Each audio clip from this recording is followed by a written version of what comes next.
శ్రీకృష్ణుడు శ్రీ మహావిష్ణువు యొక్క అవతారమని మనందరికీ తెలిసిందే. ఈ సృష్టిని పరిపాలించేది శ్రీ మహావిష్ణువు అని హిందువులకు ప్రత్యేకంగా చెప్పక్కర్లేదు. కృష్ణావతారంలో శ్రీకృష్ణ పరమాత్మ తన దేహాన్ని ఎలా త్యజించారో, అవతారాన్ని ఎలా ముగించారో మీకు తెలుసా? ఈ వీడియోలో మనం తెలుసుకుందాం. ద్వాపర యుగంలో శ్రీ మహావిష్ణువు శ్రీకృష్ణుడి అవతారంలో ఈ భూమి మీద జన్మించారు. అయితే శ్రీకృష్ణుడు తనువు చాలించడానికి రామావతారంలో ఆయన చేసిన ఒక చిన్న పొరపాటే కారణం అనే విషయం కొద్దిమందికే తెలుసు. పురాణాల ప్రకారం మహాభారత యుద్ధంలో కౌరవుల ఓటమి కారణంగా శ్రీకృష్ణ పరమాత్మ అవతారాన్ని చాలించారని చెబుతూ ఉంటారు. 18 రోజుల పాటు కొనసాగిన కురుక్షేత్ర యుద్ధంలో దుర్యోధనుడు చనిపోయి ధర్మరాజుకు పట్టాభిషేకం జరుగుతున్న సమయంలో గాంధారి అక్కడకు వచ్చింది. తన 9 పుత్రులు చనిపోవడానికి శ్రీకృష్ణుడే కారణమని ఆమె భావించి ఆయన్ను శపించింది.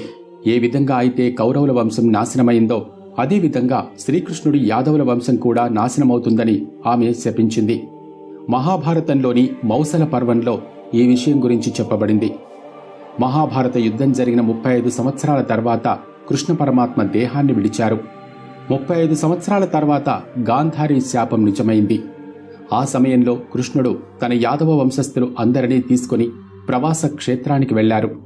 అక్కడ బ్రాహ్మణులకు అన్నదానం చేసి యాదవులను మృత్యువు కోసం వేచి చూస్తూ ఉండమని ఆదేశించారు.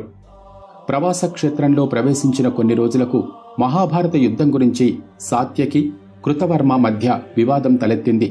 సాత్యకి కోపంతో కృతవర్మ తల నరికింది. యాదవులందరూ 2 వర్గాలుగా విడిపోయి ఒకరినొకరు చంపుకోవటం మొదలుపెట్టారు.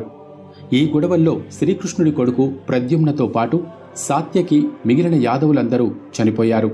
కేవలం కృష్ణుడి రథసారథి దారుకుడు, బబ్రుడు మిగిలారు. యాదవులందరూ చనిపోయిన తర్వాత బలరాముడు తపస్సులోకి వెళ్లిపోయారు. ఆ విధంగా ఆయన కూడా తనువు చాలించి తిరిగి శ్రీ మహావిష్ణువు యొక్క శేషతల్పంలా మారిపోయాడు. బలరాముడు దేహం త్యజించిన తర్వాత ఒక రావి చెట్టు కింద శ్రీకృష్ణుడు విశ్రాంతి తీసుకుంటూ ఉన్నాడు. సరిగ్గా అదే సమయంలో జర అనే వేటగాడు ఒక జింకను తరుముకుంటూ అక్కడకు వచ్చాడు. ఆ వేటగాడి కాళ్లకు శ్రీకృష్ణుడి కాళ్లు లేడి కొమ్ముల్లా కనిపించాయి. వెంటనే మరో ఆలోచన లేకుండా శ్రీకృష్ణుడి కాళ్ల వైపు గురిపెట్టి బాణాన్ని వదిలాడు. ఆ బాణం నేరుగా కృష్ణుడికి గుచ్చుకుంది. అయితే తను చంపింది జింకను కాదని శ్రీకృష్ణ పరమాత్మనని తెలియగానే జర శ్రీకృష్ణుడి కాళ్ల మీద పడి బోరున విలపించాడు.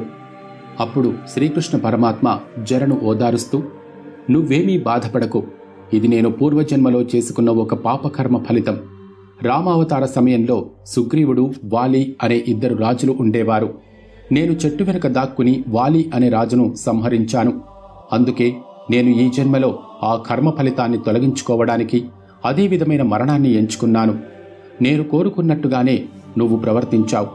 అందుకే నీకు కూడా ముక్తిని ప్రసాదిస్తున్నాను" అని వరం ఇచ్చాడు. ఆ విధంగా శ్రీకృష్ణుడు అతన్ని ఓదార్చి తాను ఈ మానవ శరీరాన్ని వదిలి వైకుంఠానికి చేరుకునేందుకు సిద్ధమయ్యాడు.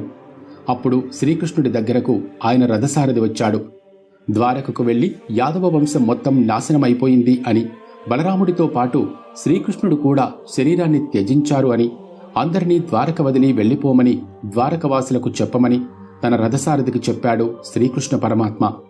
ఎందుకంటే ఆయన తనువు చాలించిన తర్వాత ద్వారక మొత్తం సముద్ర గర్భంలోకి కొట్టుకుపోతుంది. అందుకే తన ప్రజలను అప్రమత్తం చేశాడు శ్రీకృష్ణుడు. శరీరంతో పాటు వైకుంఠానికి పయనమైన శ్రీకృష్ణ పరమాత్మకు ఋషులు, సిద్ధులు, సాధ్యులు, మరత్తులు, మునులు, విశ్వదేవతలు, స్వర్గాధిపతి దేవేంద్రుడు సైతం ఘనస్వాగతం చెప్పారు.